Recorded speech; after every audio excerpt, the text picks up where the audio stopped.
ശബരിമലയിൽ ദർശനം നടത്തി രാഹുൽ മാങ്കൂട്ടത്തിൽ MLA. പുലർച്ചെ 5-ന് നട തുറന്നപ്പോൾ ദർശനം നടത്തുകയായിരുന്നു. പമ്പയിൽ നിന്ന് കെട്ടുനിറച്ചാണ് മല ചവിട്ടിയത്.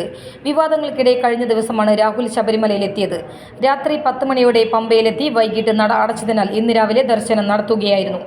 ലൈംഗിക ആരോപണത്തെ തുടർന്നുള്ള വിവാദ കൊടുങ്കാറ്റിനിടെ നിയമസഭാ സമ്മേളനത്തിന്റെ ആദ്യ ദിവസം രാഹുൽ മാങ്കൂട്ടത്തിൽ സഭയിലെത്തിയിരുന്നു. എന്നാൽ പിന്നീടുള്ള ദിവസങ്ങളിൽ സഭയിലെത്തിയില്ല. വ്യക്തിപരമായ കാരണങ്ങളാലാണ് വിട്ടുനിൽക്കുന്നതെന്നാണ് വിശദീകരണം. രാഹുൽ ഇനി മണ്ഡലത്തിൽ സജീവമാകുമെന്നാണ് വിവരം. അതിന് മുന്നോടിയായാണ് ശബരിമല ദർശനം.